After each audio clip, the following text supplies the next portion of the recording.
So I've successfully deep flashed my Smartisan Nut Pro 2 with the correct ROM, and I've also installed Google Play services on this phone, and in this video I'm going to show you exactly how to do that.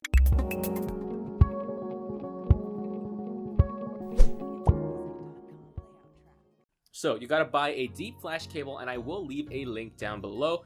And you also gotta download these two zip files, which I will provide a link in the description below as well.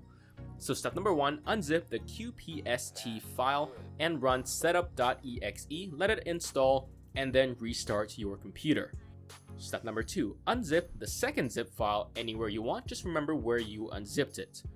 Step number 3, plug the USB cable into the phone without plugging the other end into the computer.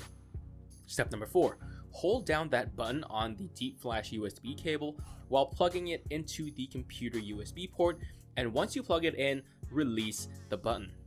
Step number 5, go into Device Manager and look in the COM ports section and check that it says 9008 EDL, and whatever COM port it says, 21.7, it's okay.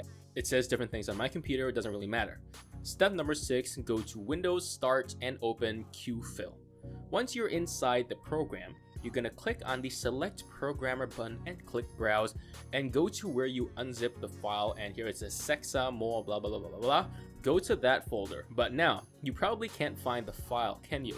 What you got to do is you go to the right box and click the drop down to select Firehose ELF, and then you select that, and then the file should pop up. Go to Load XML and click on Xparse, click OK, and then immediately there will be another box popping up to ask you to click on the 0.xml. What you're going to do is you're going to click on that, and then you're going to click OK, and step number 9, click download and wait.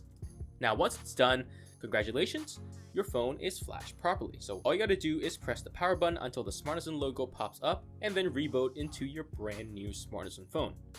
Now here is a small guide for you to install Google Play onto the Smartisan Nut Pro 2. After you set up the phone, there's no Google obviously, but you gotta go into the market and search for Google GMS. And then you're gonna install this app over here. Make sure there is that GMS logo on the cardboard box. And once you install it, you can install the Google Play services. And once it's done, reboot your phone and enjoy your brand new Smartisan phone. Let me know if you have any questions. Thanks so much for watching, and I'll see you guys in the next one.